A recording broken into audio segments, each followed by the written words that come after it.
Get ready for your weekly dose of pixie dust with Disney Coast to Coast. Hey folks, and welcome to Disney Coast to Coast. I'm Jeff DePaoli. And I'm Patrick Dougal. And today we have so much to talk about again. Patrick, I know that you're orgasming over Festival of Fantasy right now. It's so good. But can we hold... we're going to hold off for just a second to talk about some other news before I let you release that orgasm that is Festival of Fantasy. Apparently big news, even though it doesn't excite me so much. There's a new Starbucks at Downtown Disney in Anaheim that people are freaking out over. Have you read about this? I haven't. Oh, I don't know how you've avoided it, to be honest, because it's been like huge news. Like there's so many photos taken and people are so excited, and I just don't understand the Starbucks obsession with, especially at a Disney park. But anyway, that's apparently exciting, so I thought I would share it. The funny thing about that is I think our Downtown Disney is getting 2 Starbucks, one on the west side and then one in Marketplace. Do you have any as of yet? No. No.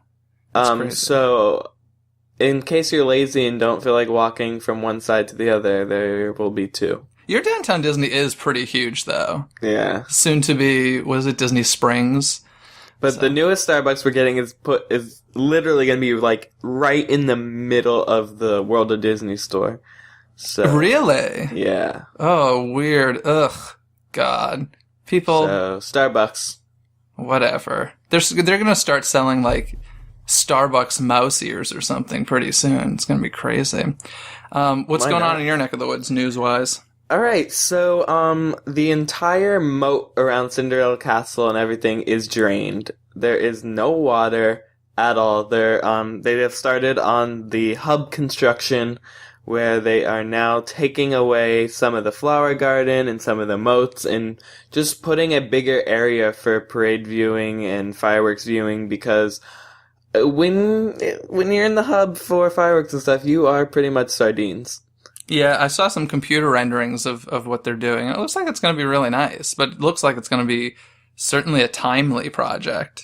Yeah, it's not very pretty right now. I was going to say, it's one of those things that unfortunately, it's like, it's, everybody has that dream of, you walk into Magic Kingdom and you just have that beautiful visual. And for those people it's going to be their first time, it's not going to be as beautiful. Even when I was just there, the crane that was up working on the castle, it kind of like bummed me out. And I was like, that just doesn't look there's right. About 3 of them on there now. Ew. So that's crazy. A thing. What's up with the silver spire on the roof that's of what I was going to talk about. What's going on?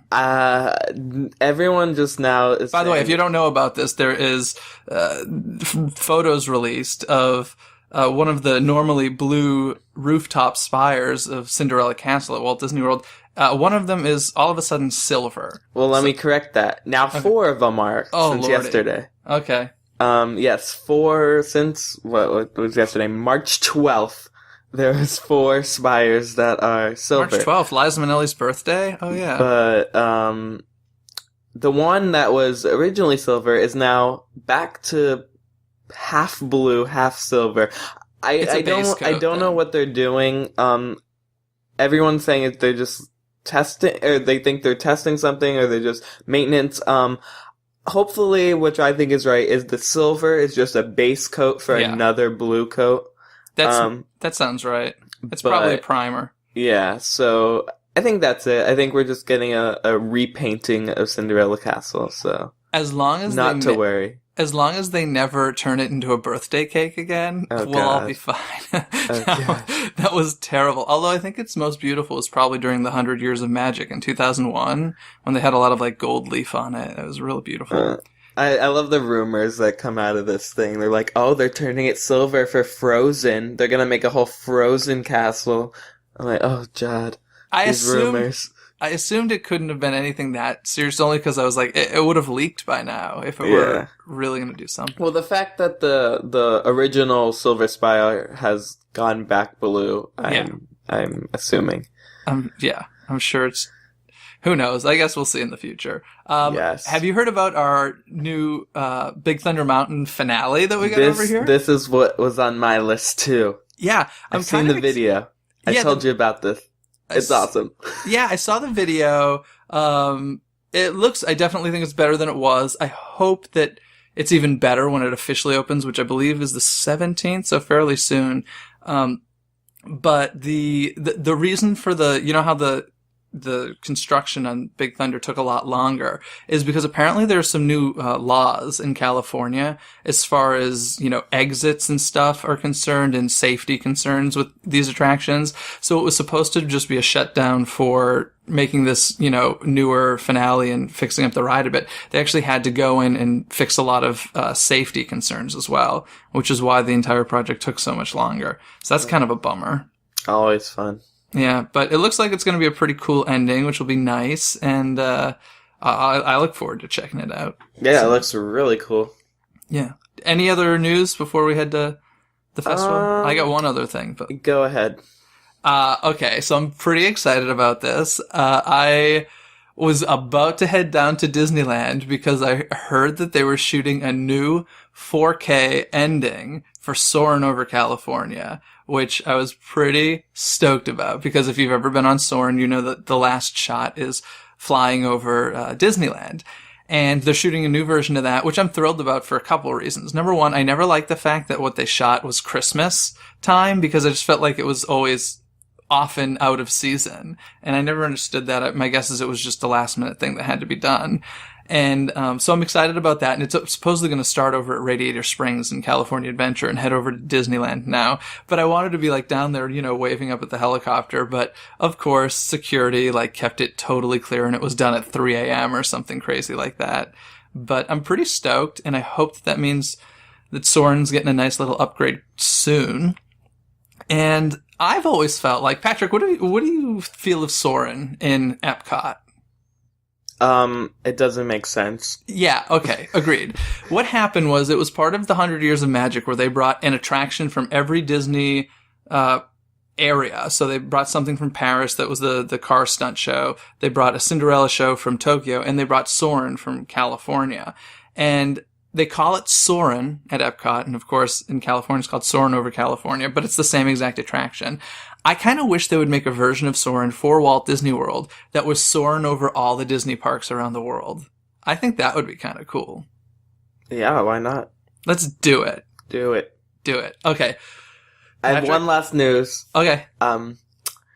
Annual pass holders get their magic bands. And you're getting 30 days now to book your fast pass. But I want to talk about that later. Okay, but I just want to point out that if you are an annual pass holder for Florida, you can now log on to My Disney Experience and get your own magic band without having to stay in a resort.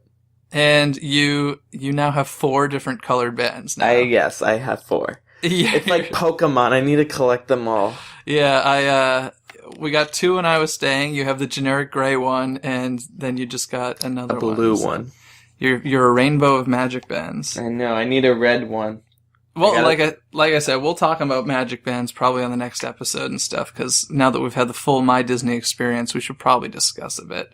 But now I'm going to let you release and talk about Festival of Fantasy Parade, the new parade at Walt Disney World's Magic Kingdom. Yes. Okay, so this Sunday, Festival of Fantasy finally debuted after we lost Celebrated Dream back in January. This parade was announced about this time a year ago. So to finally have a new parade at Magic Kingdom is amazing. I still can't comprehend that this is a daily thing now. I feel like it's just going to go away at any minute, and I don't want it to go away. The way that you react to Festival of Fantasy, I feel like, is the way that I react to Fantasmic at Disneyland. Like, never get enough of it. It's just too good. I probably will eventually, but now that it's so good. All new music, all new floats, all new costumes, new characters. Basically what this parade is, obviously it's Festival Fantasy, so it's highlighting Fantasyland characters. So, unfortunately, there's no, Aladdin or Jasmine. technically they're considered Adventureland. Mm-hmm. But you have all the princesses. The last minute they actually kicked off Aurora in the parade for Elsa and Anna, which I agree with. So Aurora's not in the parade. We'll see how that goes for now. Yeah, that seems to be the thing. If it were out here, she'd definitely be in it because it's her kingdom. Whereas in yours, it's like you have to have Cinderella in the parade since it's her kingdom there. So, but the thing is in the beginning float, you have it starts off with Beauty and the Beast. Then behind that is Cinderella and Charming, and then you have Tiana and Naveen, and then it should have been just Aurora because later on in the float, you have Prince Philip battling Maleficent. Mm-hmm. So she would have been the only one kind of alone. Okay. Without, instead they kicked her off and put Anna and Elsa. And redid that for like a snowy kind of set. And a little Olaf. Yeah, a little animatronic Olaf. Pretty great. But the I like funny what thing that little is, dance that you just did in your chair. That's what he does. He likes I know, I saw it. The funniest thing is, though, for that parade float, each float has their own kind of like music that goes with it. They use this new technology called, I think it's called sound bubbling, where they use a GPS system with their sound systems. So whenever the float is, say, by the hub, you'll hear that music with that float. That's not new. That they do that with the electrical parade. No, apparently not. When I interviewed, they said this is a new system. Okay, they must have this must be a newer version, but they've always, maybe, you know what, maybe it's automatic now, whereas before maybe there was actually a sound engineer. I think it's straight automatic. Okay, interesting. Yeah. So with the first float, they still have, they have the Beauty and the Beast music, Cinderella, but they still have, Aurora music as well, even though she's gone. Oh, bummer. Yeah. Which so there's no Frozen. No one else would notice, but it's just a funny thing. Is there there's no Frozen music? No, there's no Frozen. But there was never any Princess and the Frog music either. Okay. They're kind of just throwaway characters on the We have a really nice Princess and the Frog float. Yeah, I've seen that. No, Mickey's Sensational Parade. I feel Tiana and Naveen are just kind of thrown in there. Yeah, they're kind of that one's kind of forgotten. Let's face it. Well, what is cool / weird is on this float, the first float. These princess and princes and Anna and Elsa are on these kind of like turntable things. Yeah, I saw where that. They're literally within the float. They're on this like spinny circle. So depending on where you're standing, you could like miss get Tiana, Naveen, or Anna and Elsa. But it spins fast enough where you can still see both of them, but you might not be like right there when they're coming. So I know a lot of people, Anna and Elsa are behind Tiana and Naveen. And when you get Tiana and Naveen, people are like, spin faster, spin faster, spin faster. Because they want to see Anna and Elsa. Oh, that's so funny. And one of the cool surprises I knew about, but Anna and Elsa, Anna debuted in her coronation dress, which she hasn't done meet and greets or anything before. Which is both cool and weird because Elsa's in her ice dress and Anna's in her coronation dress, which doesn't make sense.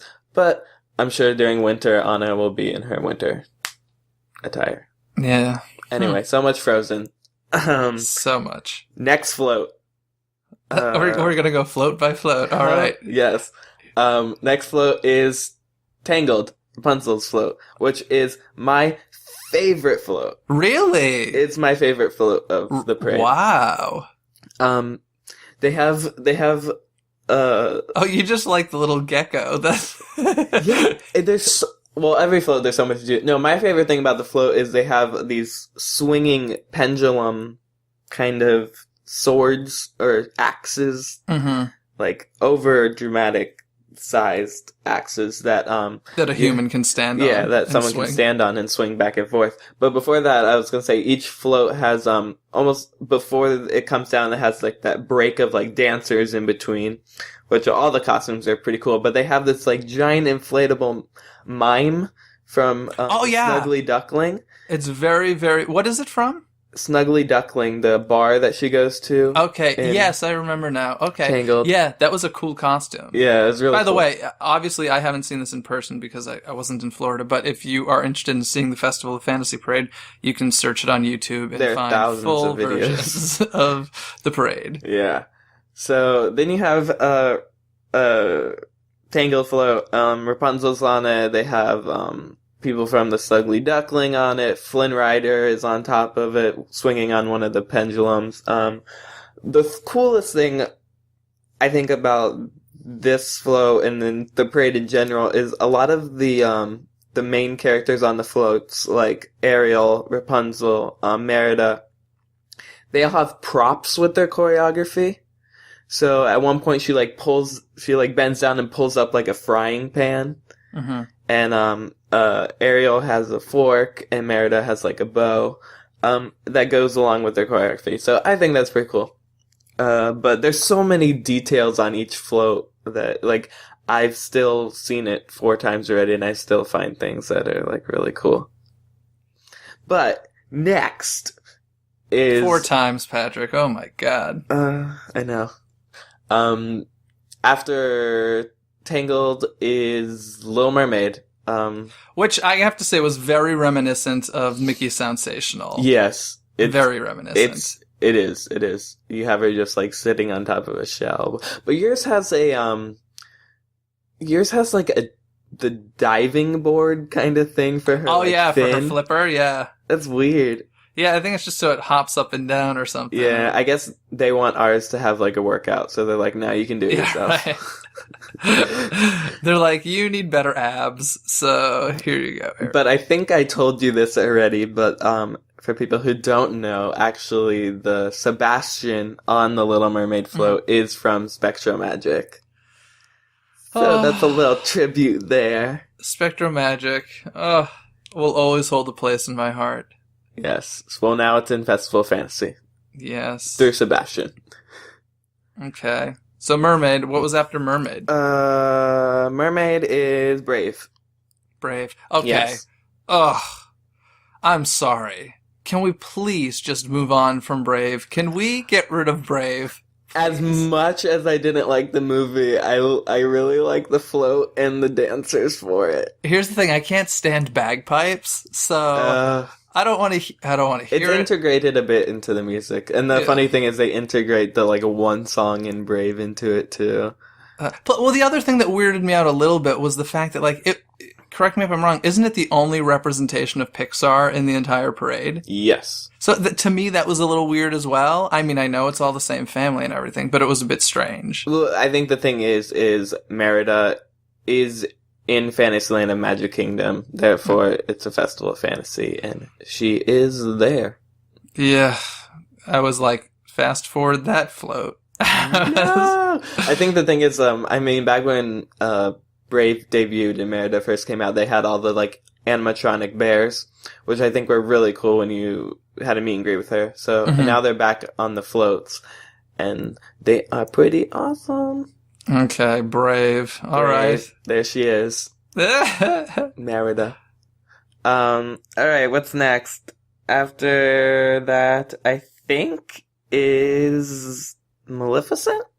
Okay. Maleficent is by far my favorite float. Yeah. There's that's everyone's. I just liked Tangled, but yeah. That's okay. Hey, Patrick, you don't have to apologize for preferring Tangled. It's all right. No, come on. It's a fire-breathing, punked-out dragon rolling / walking down Main Street. Yes. Kind of awesome. And then I think right after that is you have which have never been done at Magic Kingdom before, but we have the 3 face fairies, Flana, Flora, and Merryweather. From Sleeping Beauty. Well, she's on it. Yeah. Yeah. I saw they're floating now. I saw that they're floating. They finally are floating. Opening day they were walking, and now I was disappointed when I saw that because I remember you mentioning the possible floating thing. But yes, now they are floating. They've been... Oh no! What? I skipped the whole float. Which float? We skipped Peter Pan.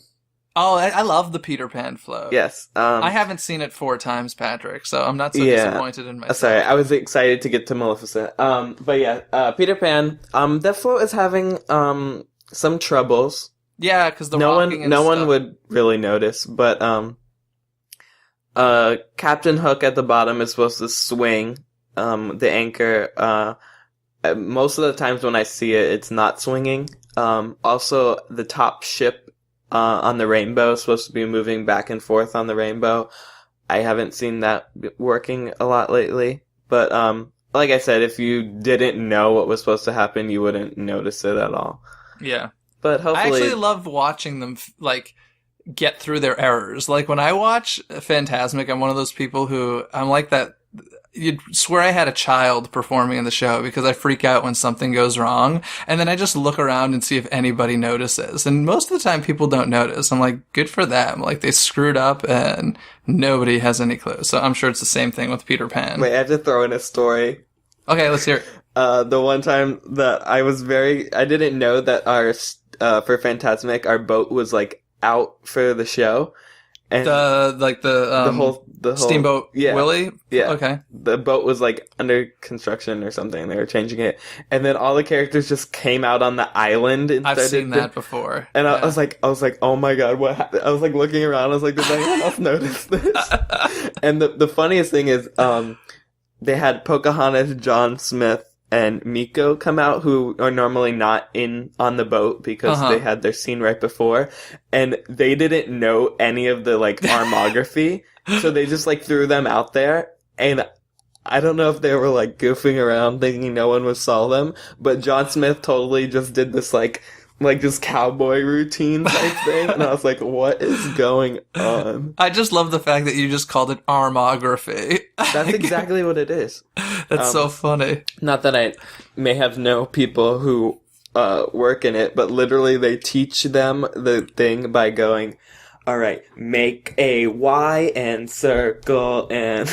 Oh, that's so funny. Yeah. Yeah, I've seen some terrible things go down in Fantasmic. I was there the night that our Maleficent dragon came off of its anchors and just basically fell forward. So that was pretty terrible. Yeah. Good. All right. Yeah. Anyway, back to the parade. Back to Festival of Fantasy. So Peter Pan. So now, are we back at Maleficent now? Wait, Peter Pan. Okay. Peter Pan. So you have Peter and Wendy at the top under this. This is a big float. They have to bend the mask down at the end of the night to fit it in the warehouse. Okay. But so you have Peter and Wendy on this top ship. You have the skull from Skull Island with really cool details. On the side of the skull, there's actually a whole map of Neverland. Yeah. And then underneath the rainbow, which we have the boat on, is Captain Hook swinging on an anchor. And behind that is Tinkerbell on the other side of the rainbow, just being Tinkerbell. And then you have Smee following. And then there's a medium-sized float of TikTok following that. So that's that. And then Maleficent. Yes. Which we've talked about, and we've got to get moving because we're running out of time. But I do have a question for you, and I'm curious if you have noticed. But on the video, it seemed like once Maleficent the dragon gets to Main Street between the buildings, it no longer breathes fire. False. False? Okay, cool. Good to know. False. I actually figured out there's no part that it wouldn't breathe fire. Okay. It's just to the music. There's 2 music cues where she breathes fire. And I know both of them. So it's just, she'll breathe fire anywhere. It's just when the music cues come up. Okay, I wasn't sure if the buildings were too close together or something. No, I've seen it. Okay. But yeah, there's actually the really cool part of that section unit is there's a story to it that I figured out after interviewing one of the producers that it's almost like there's a spell being cast while Prince Philip is fighting Maleficent, and at one point all the there's these stilt walkers on thorns, and you have ravens that all come in and attack him, and he hits them off with his shield, and then finally he points his sword up, and then she'll breathe fire, and then the spell will be cast by the fairies. And if you notice if you get it at some point, you'll see all the thorns and the birds kind of like be paralyzed for about 5 seconds or so. They'll like just move in place, and then like the spell will like reset. It's very cool. Cool. If you know like the story behind it, but yeah. Okay, we gotta wrap up, but what left in Festival of Fantasy? After Maleficent would be there's a huge section of just like dancers kind of. It's Pinocchio, but you have all the dwarves, Snow White, Alice in Wonderland. Jiminy Cricket is leading the little dance number. Okay, but, now yes, we've mentioned the 7 dwarves. Yes. The dwarves, okay. Best costume in the parade, Yes. even better than that inflatable mime. Dopey sitting on the shoulders of another dwarf. Yeah, double dwarf. Double dwarf. Awesome. So cool. It's like a one-person costume, but it's really convincing because the bottom... which dwarf is on the bottom? I couldn't tell. I think it's Happy. Okay, so possibly Happy on the bottom, and then you got Dopey sitting on top of his shoulders running down Main Street, and it was like the cutest thing when I saw... And you said that came from a Tokyo parade? Yeah. Oh, so that did good it for me. Plus, honestly, let's just talk about how smart that is. You now have to employ one less person. Exactly. So cool. So I loved that. And then after that float, is that the finale? You have the... It's like 3 floats in one. It's Pinocchio leading on top of this monstro character. And then it's almost like a circus kind of theme. You have Donald and Daisy behind that, and then Pluto, and then there's some more dancers, and then you have finally Mickey and Minnie leading on this giant 30-foot hot air balloon kind of float. Can I say the finale float I found to be a bit of a downer? I just didn't feel like it was the most spectacular thing in the parade, and it just kind of felt like, okay, like I get Mickey and Minnie's on it, so that makes it awesome, but I didn't think it was the best end to the parade. Yeah, probably not, but it's huge. It's big as well. A lot of these floats are huge. A lot bigger than we've ever had. But I even asked the same question that this is one of the first parades since all the celebrates that we've actually had Mickey and Minnie end the parade, because they usually start them off. I have to say I was disappointed with the fact, as our listeners know, I am all for continuity. And I'm sorry, at this point, any new production, if Mickey is in it, he should be talking. It should be a talking Mickey. And I find it very disappointing that it was not a talking Mickey. I've accepted the fact and moved on from the fact that, like, the older stuff like Fantasmic and what have you, it's not talking Mickey. It's never been that way. I accept that. But if it's a new production, I feel like it should definitely be a talking Mickey and all the other Fab Five characters. So I was disappointed by that. I think it's that continuity too, but if you have one just talking Mickey and then the rest of them like Minnie, Donald, all of Goofy. them, the Fab Five, Mickey, Minnie, Pluto, Donald, Goofy should all talk, just like they do in your stage show. What's that called in front of the castle? But then, we have Chip and Dale who are talking, but we don't have Chip and Dale. Look, if they have the capability of speaking, they should be speaking. That's all I'm gonna say. Sorry. The Chip and Dale costumes are for Festival Fantasy are really cool. Their capes have their names on the back of them. You should do that for cosplay.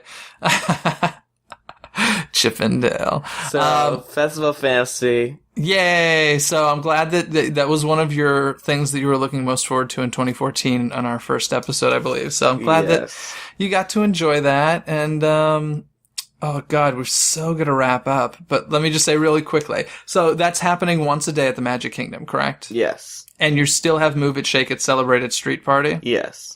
Okay. And yeah, that's kind of awesome. I love Move It, Shake It, Celebrate It only because it reminds me of Celebrate a Street Party, which was the parade that we had here at Disneyland for a long time. And it cracks me up that you guys don't even call it a parade. You're just like, it's a street party. Yeah. Whereas like, it's kind of it's a parade. Except you guys only we have that 3 times a day. It's the parade at 3, and then Main Street Electrical at 2 times at night. 2 times a night. That's crazy. Okay, I had some other stuff I wanted to talk about, but I think we better just jump to trivia. So, Patrick, hit me. Okay. Speaking of Festival of Fantasy, why am I not surprised? of course, everyone in Disney creates acronyms for everything. So, right now we have FOF as Festival of Fantasy. Mm-hmm. The funny thing is, in a Disney movie, there's another festival going on that that is labeled FOF. Festival of Fools from Hunchback of Notre Dame. Yes.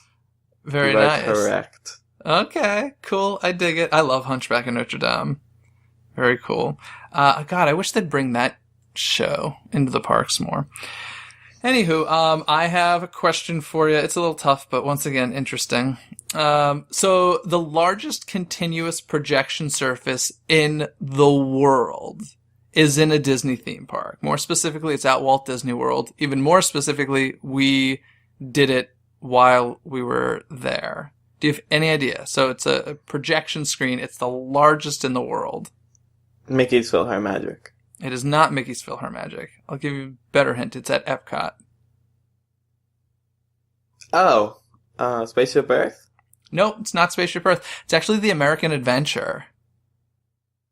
Remember the projection screen in the back of the stage, behind all the animatronic figures. You know how they project film?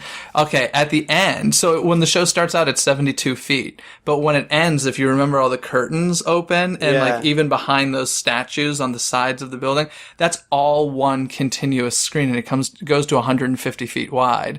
Oh, and shit. There's one seam of threading in the fabric because it was so big that there's no such piece of fabric large enough to be the full 150 feet. So there's one seam that's hidden by a pillar. And, yeah, isn't that crazy? Huh. It's kind of crazy. Bigger than an IMAX screen, bigger than Soarin, bigger than anything. Nutso. Huh. Yeah, you literally have a look on your face like you don't believe me. Anywho, cool. We're gonna sign off here. Next time, on our next episode, I am going to finish the tales of my time with Patrick at Walt Disney World. So tune in next time. And for now, I will talk to you later, Patrick. Have a good day. I'm gonna go see Festival of Fantasy. Bye. Okay, bye. Thanks for listening to Disney Coast to Coast. Have a magical day.